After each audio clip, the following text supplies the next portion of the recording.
tudo bem? A gente está aqui para um episódio novo do nosso podcast e dessa vez eu conto com a presença do Dr. Glauco Baiocchi, que é um cirurgião oncológico, diretor do AC Camargo, e ele vai bater um papo para a gente sobre o câncer ginecológico e a gente vai falar das possibilidades de preservação da fertilidade após o diagnóstico do câncer, porque vocês vão ver que tem vida sim após o câncer. Glauco, obrigada por estar aqui. Adriana, é uma honra poder estar aqui com você discutindo esse podcast, um assunto que é extremamente atual, pertinente. Eu acho que a gente vai ter muito o que discutir. E tem que espalhar essa notícia, a gente tem que orientar, que essa é a nossa missão, e falar das possibilidades de tratamento e do pós-tratamento, né? Primeira coisa, vamos falar o que é o câncer ginecológico. Quais os órgãos que a gente está falando para as pessoas entenderem? Quando a gente fala de câncer ginecológico, a gente sai um pouco da seara da mama, né? Então, o câncer ginecológico nada mais é do que o câncer do colo do útero, do corpo do útero, e na verdade do corpo é o endométrio, a camada interna do útero. O útero, basicamente, ele tem a parte que é o corpo do útero, que é onde o neném cresce, e a parte interna do corpo do útero é o endométrio. O colo do útero é a parte do útero que conecta o corpo do útero com a vagina. E além, outros locais que podem, são relacionados a câncer ginecológico, são os ovários, as trompas, a vagina e a vulva. São praticamente 5 locais, 5 sítios que nós consideramos câncer ginecológico. E qual que é a frequência do câncer ginecológico, de uma forma geral, em mulheres de idade reprodutiva? Sim, depende, né, obviamente, do tipo de câncer. Tá? Infelizmente, no Brasil, hoje, o câncer do colo de útero ainda é o terceiro no Brasil em geral, mais importante. Tem alguns estados, como Amazonas e principalmente alguns estados do Nordeste, onde o câncer do colo de útero é um problema realmente muito mais grave, fica em segundo colocado depois do de mama, e até no Amazonas ele é até o primeiro colocado e depois vem o de mama. Isso está relacionado com o rastreamento, depois a gente pode conversar mais, né, do câncer do colo de útero, que pode não estar sendo feito de maneira adequada em alguns locais. E o câncer do colo de útero é, dentro dos cânceres ginecológicos, o que acontece numa média de idade um pouco mais baixa. Tá? Então, a gente vai ter que, pelo menos, a média de idade é por volta dos seus 40 anos, né, 40 a 50 anos, e a gente vai ter uma porcentagem grande de pacientes que têm câncer de colo de útero mais iniciais e ainda estão na vida reprodutiva. No caso do câncer de ovário, não. O câncer de ovário, ele geralmente ocorre numa idade um pouco mais avançada, entre a sexta e a sétima década de vida. Então, é menos comum abaixo dos 45 anos de idade. O câncer de endométrio também. O câncer de endométrio, 75%, que é o do corpo do útero, né? 75% das vezes é na mulher após os 50 anos, mais ou menos 20% entre 40 e 50 anos, e abaixo dos 40 anos, só 5% das mulheres com câncer de endométrio são abaixo dos seus 40 anos. Tá? E o câncer de vulva realmente é mais frequente na mulher mais idosa, a média de idade dos seus 70 anos. Então, dentro dos cânceres ginecológicos, o mais comum na idade mais jovem, idade reprodutiva, é o do câncer do colo do útero. E o câncer do colo do útero, a gente já comentou sobre o rastreamento e tudo isso, porque de fato ele é evitável. Sim. E não era para a gente ter esse problema, né? Sim. Bom, mas já que ele existe, vamos falar das possibilidades de rastreamento e também prevenção, sim, tratamento e o quanto isso vai impactar aí na vida reprodutiva. Então, só para falar, os folículos, os óvulos que contêm, os folículos que contêm os óvulos estão localizados no ovário. Então eu falo assim, ó, o ovário é como se fosse um cacho de uva. Cada uva é um folículo e dentro tem a semente, que é o óvulo, certo? Isso é que produz o gameta feminino, que é o óvulo. Então, para engravidar, a gente precisa de óvulo. Mas para gestar, para desenvolver o embrião feto, a gente precisa do útero. Então, agora a gente vai falar do câncer que acomete o colo uterino. Isso. Então, o colo do útero, o câncer do colo do útero talvez o melhor modelo na oncologia de rastreamento, diagnóstico precoce. Porque a gente sabe a causa, que é a infecção pelo HPV, que é o papiloma vírus humano, de alto risco. A gente tem pelo menos 40 tipos de HPV que infecta a região anogenital, e dentre esses, são 12 a 14 que são considerados de alto risco. Então, primeiro você tem que ter o contato com o HPV de alto risco, e esse HPV manter uma infecção que a gente chama de persistente. É muito comum a infecção pelo HPV, só que por volta só de 10% a gente fala que é persistente, que é mais de 2 anos, tá? Então você tem que ter esse contato. E a gente consegue já de cara atuar sobre o HPV, que é a vacina. Então a gente tem no mercado a vacina, No mercado privado tem a vacina nonavalente, que é contra 9 tipos de HPV, sendo que 2 são os de baixo risco, que dão verruguinhas, e outros 7 correspondem aos HPVs, que 90% dos cânceres de colo estão relacionados a esses 7 HPVs. Essa vacina também é disponível a quadrivalente, que são 4 tipos de HPV, 2 de baixo risco e outros 2 principais de alto risco, que são responsáveis por 75% dos cânceres de colo de útero, que é o chamado 16 e o 18. Está disponível pelo Sistema Público de Saúde, isso é importante, vacinar nossas crianças, né, pelo SUS, e também na rede privada. Então você consegue intervir sobre a vacinação para evitar que a mulher não tenha a infecção pelo HPV para não desenvolver o câncer. Então, lembrar que a vacina HPV é uma vacina contra o câncer, não é contra só o câncer do colo do útero, que o HPV ele também se relaciona com câncer de boca, câncer de vagina, câncer de vulva, câncer de ânus, e é para o homem também, para os meninos também, pelo câncer de boca e de ânus e de pênis também. Tá? Então, você consegue atuar com a vacina para a mulher não ter essa infecção pelo HPV. E a partir do momento que, inclusive, ela tem essa infecção pelo HPV, a gente tem as lesões pré-câncer, que são chamados NIC, é uma sigla que é neoplasia intraepitelial cervical. O NIC, ele tem uma gradação que vai de 1 a 3, e o 2 e 3 são o que a gente chama de alto grau, que é a lesão que realmente pode virar câncer.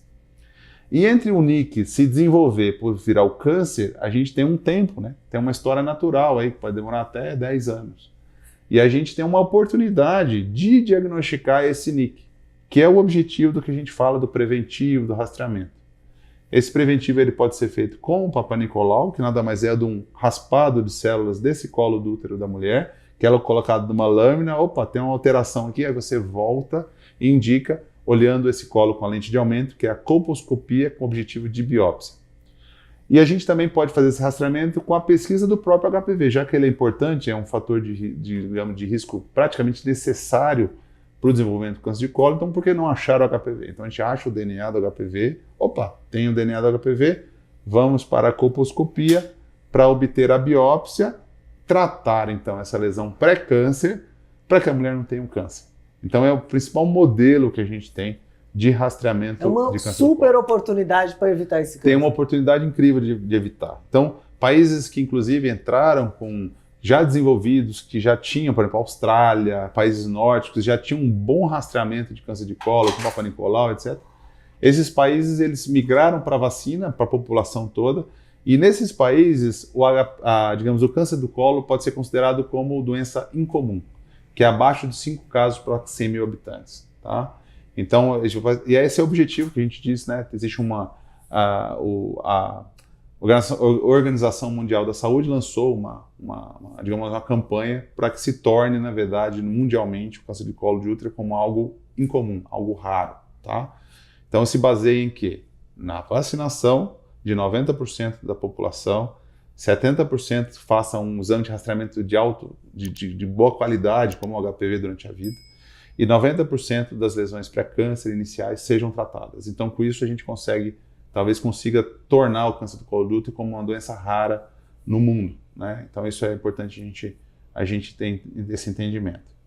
Então, e como que a gente faz esse tratamento? Né? Então, a lesão bem inicial, que é o NIC, que a gente estava falando, lesão pré-câncer, o tratamento inicial dele é a retirada dessa área do colo do útero. É uma cirurgia que é chamada de conização, vulgarmente conização, e a gente tem uma sigla, né, que se usa, que é CAF, cirurgia de alta frequência, onde a gente tem uma alça que retira aquela área necessária. Então, a alça tem tamanhos diferentes, que é customizado para aquele colo da mulher, manda para a biópsia, confirma que é só lesão pré-câncer, e a mulher, a chance dela vir a ter câncer realmente diminui muito. E preserva a fertilidade dessa mulher, preserva o colo dessa mulher, preserva o corpo do útero, né, que é onde o neném cresce, e aí a gente tem essa oportunidade. Infelizmente, tem mulheres que acabam tendo já um câncer diagnosticado, e jovens, né, então mulheres jovens. Então, por motivos diversos, né, isso pode acontecer, e mesmo assim a gente ainda tem a oportunidade de preservar a fertilidade dela. Então são cirurgias, às vezes algumas conizações, que é retirar o colo, uma área maior do colo do útero, e principalmente tumores, então a gente faz isso para tumores, principalmente tumores até 2 centímetros de tamanho, você já tem alguma coisa, câncer já de colo até 2 centímetros de tamanho, onde a gente retira aquele colo ou com a conização, ou até cirurgia até um pouco mais alargada, que é retirada com todo o colo do útero, com os ligamentos em volta, e são avaliados também os linfonodos. E fica o corpo do útero, os ovários e trompas, para ter uma oportunidade dessa mulher vir a ter filhos, a gestar. E, inclusive, deixando, né, o corpo do útero, tudo, ela pode ter uma gestação natural. Sim. Tendo o corpo do útero, ela tendo os próprios óvulos, né? Essa é a ideia, né? Seus próprios óvulos, é possível dessa mulher ter uma gestação natural. Agora vamos pensar que esse câncer não está mais no colo do útero. Então, gente, imagina assim uma pera. Aquela parte mais bojudinha da pera é o corpo do útero. Aquele cabinho da pera, onde fica o cabinho que sai, então é o colo do útero. Então a gente consegue separar a parte bojudinha daquela parte mais fina. Então a parte mais fina é o colo, a bojudinha é o corpo do útero. Agora o Dr. Glauco vai falar sobre o câncer no corpo do útero. Isso. Como eu havia comentado, só 5% das mulheres com câncer de endométrio, né, que é a parte interna, né, do corpo do útero, que é onde o neném cresce, essas mulheres, 5% dos cânceres de endométrio acontecem nessa idade abaixo de 40 anos, que é um momento de maior preocupação, né, em relação à gestação. A primeira questão importante é pesquisar uma síndrome genética hereditária de câncer, de risco de câncer, chamado síndrome de Lynch, onde você pode ter câncer de endométrio numa idade mais jovem, é uma síndrome também relacionada a câncer de intestino, tá bom? Isso é importante. E aí a gente pergunta, né, como é que eu vou preservar o útero, né, o corpo do útero, o endométrio, se é onde o neném cresce, né? Então aí que vem o grande nó da discussão, né? Só que o que acontece? Para lesões, existem algumas lesões pré-câncer de endométrio, chamado hiperplasias com atipia, e o câncer de endométrio bem inicial, ele começa ali na camada superficial e ele é de baixo grau. O que é o baixo grau? Ele lembra muito o endométrio. E o endométrio, ele depende de 2 hormônios, basicamente. O estrogênio, que estimula esse endométrio, e a progesterona, que bloqueia esse endométrio. E essa hiperplasia com atipia e o câncer de endométrio de baixo grau, o adenocarcinoma endometrióide é o nome, de baixo grau, ele também responde a esses mesmos hormônios que o endométrio originário. Então a gente tem uma oportunidade de tratar essa mulher com hormônios, né? E a gente, nesse caso, a gente tira o estrogênio, mas dá a progesterona, ou por via oral, ou por colocação de um DIU, né? Um dispositivo intrauterino com a progesterona. E a gente trata essa mulher para que esse, digamos, tumor, ele se regrida, isso desapareça. Dando certo, ela vai ter o neném e depois de vai constituir prole, digamos assim, ter os filhos, ela tem que fazer a retirada do útero sim, tá? Ela tem que fazer a retirada desse útero porque tem uma chance grande de voltar a lesão em algum momento. E é muito interessante que quando essa mulher engravida, existe, por exemplo, para câncer de mama, tem a preocupação do hormônio, da progesterona alta e tal. Mas no caso do endométrio, se ela engravida, a progesterona fica tão alta que protege mais ainda ela do câncer de endométrio e até para diminuir a chance dele voltar depois, né, para uma próxima gestação. Então a gestação é protetora do câncer de endométrio, tá? Então isso é um dado bem interessante e os pacientes têm, apesar de, lógico, lesões muito selecionadas, tumores bem iniciais, mas lembrar que é uma oportunidade ainda dessa mulher engravidar.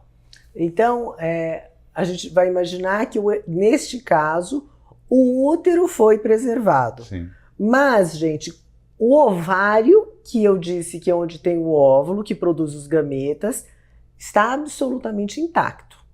E se por acaso for necessário tirar esse útero, o ovário ainda continua lá, e aí a gente pode ter uma gravidez com uma ascendente do útero. Sim. Então nem tudo está perdido aí, mesmo na retirada Sim. do útero. E até no câncer de endométrio, muito inicial, casos de mulher muito jovem e bem realmente inicial, a gente pode preservar os ovários. Então às vezes você faz a cirurgia e retira o útero, e em alguns casos selecionados você ainda pode preservar os ovários, preservando os gametas, os óvulos dessa mulher. E isso é uma regra para o câncer do colo do útero. Então, se você precisa operar, retirar o útero da mulher, no caso do câncer do colo do útero, esses ovários eles são preservados.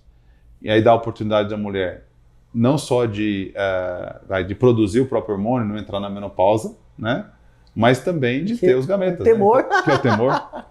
Mas também, porque é mulher jovem, né? Então, e ela, além dessa possibilidade de não entrar na menopausa, com o próprio hormônio, né? Não precisa fazer reposição nem nada. Essa mulher ainda tem os próprios óvulos que poderiam, na verdade, né? Ter, digamos, uma gestação, né? Numa barriga solidária. Tá? Mas agora a gente vai falar do ovário. O câncer, aí não vai ter jeito.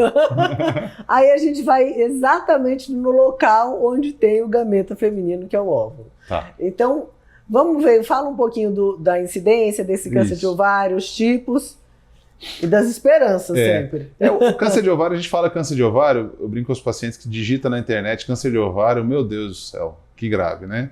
Porque é o câncer ginecológico realmente mais grave. Né? É o que realmente a gente chama de letalidade, ou seja, a chance de vir a falecer do câncer é a mais alta. Porque a maioria dos casos são diagnosticados com a doença mais avançada. Então, pelo menos 75% das vezes, a doença ao diagnóstico não está mais restrita ao ovário, já está, digamos, espalhada. Né? Já tem focos de doença no abdômen. E ele vai crescendo, ao mesmo tempo do ovário, vai crescendo na superfície do peritônio, que é a membrana transparente que reveste todo o abdômen por dentro. Mas, como também tinha falado, a maioria dos casos é na menopausa. Né? Então, a preocupação da gestação é menor, né? Porque está na menopausa, obviamente. Né? Mas existe, mas o câncer de ovário, a gente fala câncer de ovário, a maioria das vezes a gente está falando o quê? Como sinônimo do carcinoma, que é o câncer de ovário originário da camada mais externa, que é o epitélio do ovário. Tá? Mas a gente também tem a sustentação, que a gente chama de estroma, e tem a região onde são produzidos os óvulos. E é interessante que, como característica, essa carcinoma, que é do externo, é para essa população mais velha. Só que o das células germinativas, não. É da mulher jovem, é da criança, adolescente e da adulta jovem.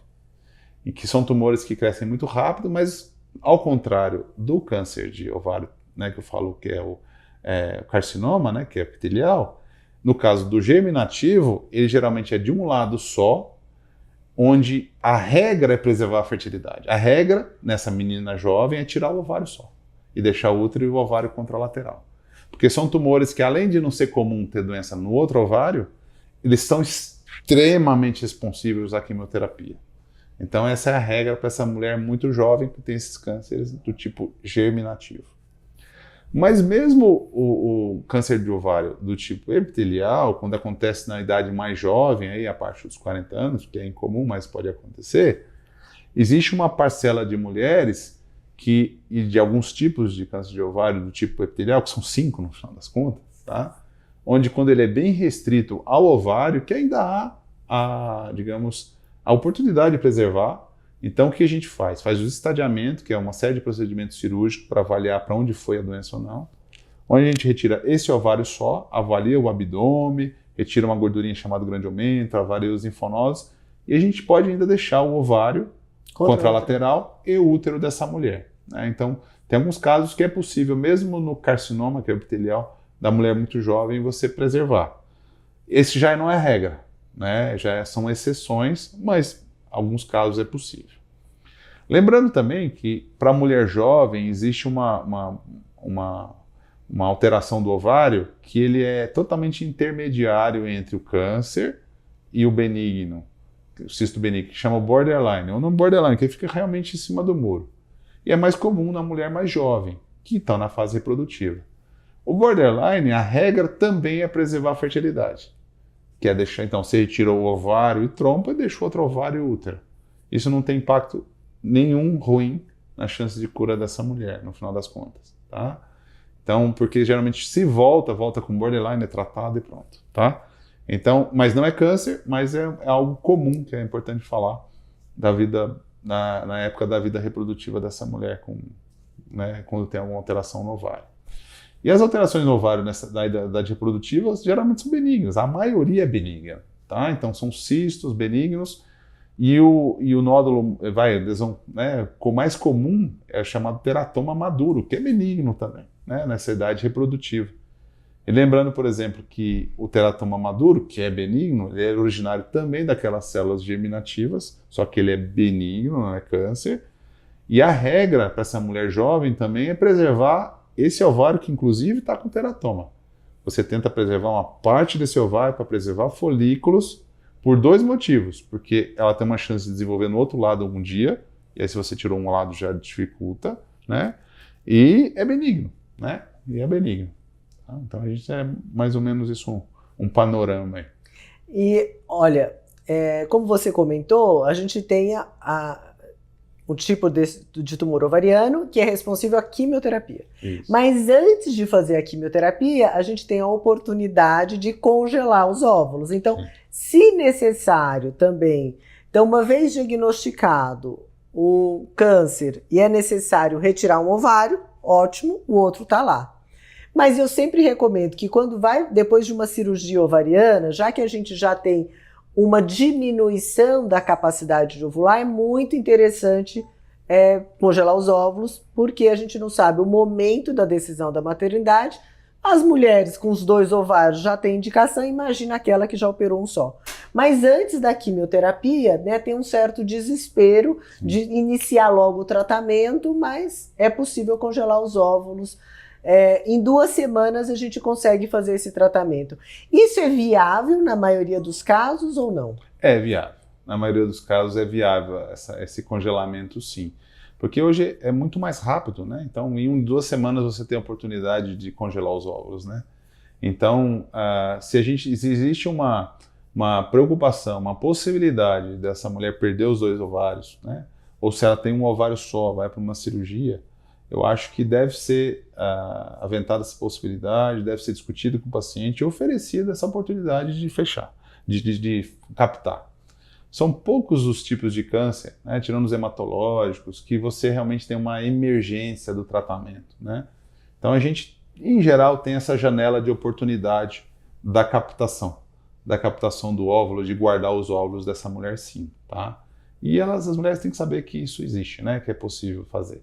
E nunca se sabe outro dia, né? Quando eu falo de preservar a fertilidade, é interessante que todas essas situações que eu comentei não são situações que a gente fala, experimental, estão tentando, não. Até hoje, todas essas situações, quando a mulher que fez essa preservação de fertilidade, quando comparada a quem não fez, a chance de cura foi igual.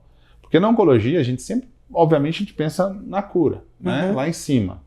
E aí pensa, por muitos anos se pensava na cura a qualquer custo, mas não.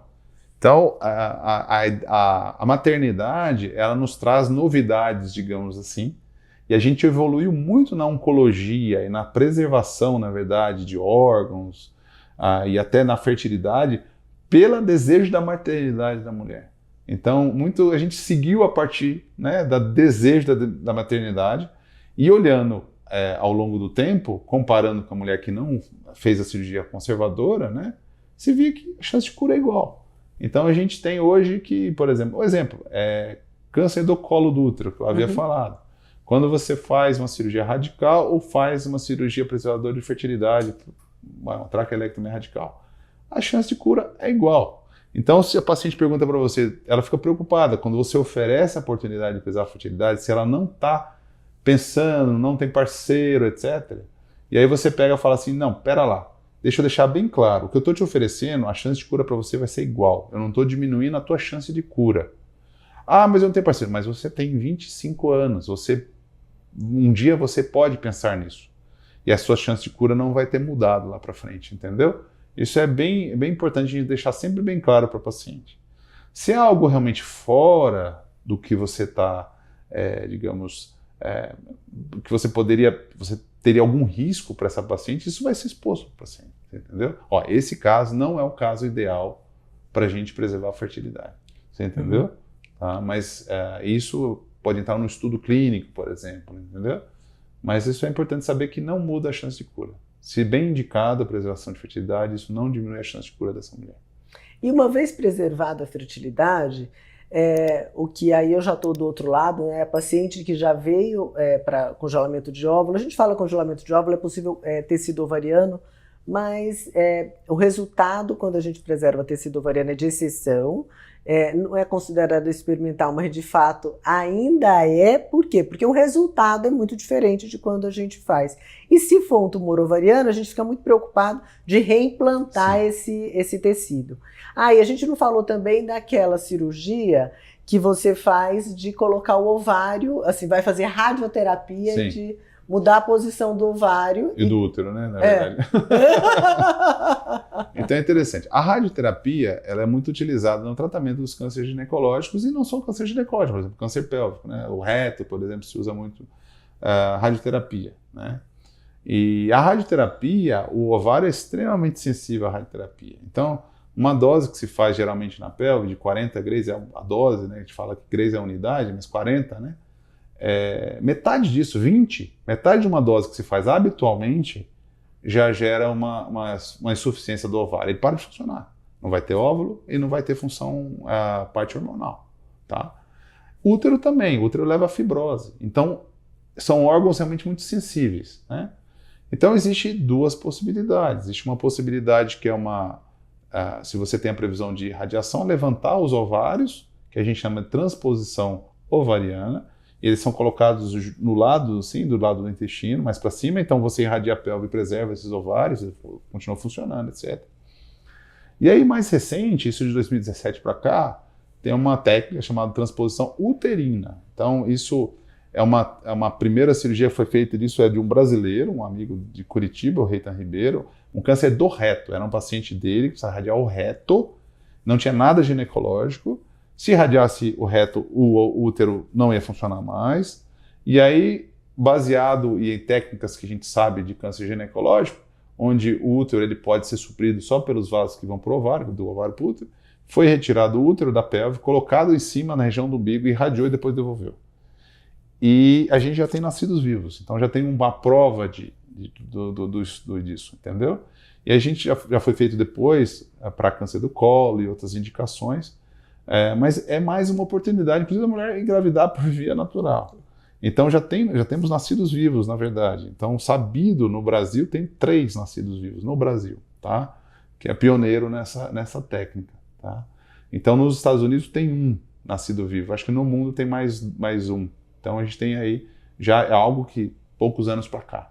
Então, com poucos casos operados, né, que são indicações bem restritas, mas a gente tem ainda várias oportunidades de preservar. Tem que estar na mente, né? Tem que estar na mente do cirurgião, do oncologista. Ainda pode preservar dessa forma e pode ter uma gestação espontânea, né? Pode, isso é incrível. Isso é o mais incrível. Isso é o mais incrível.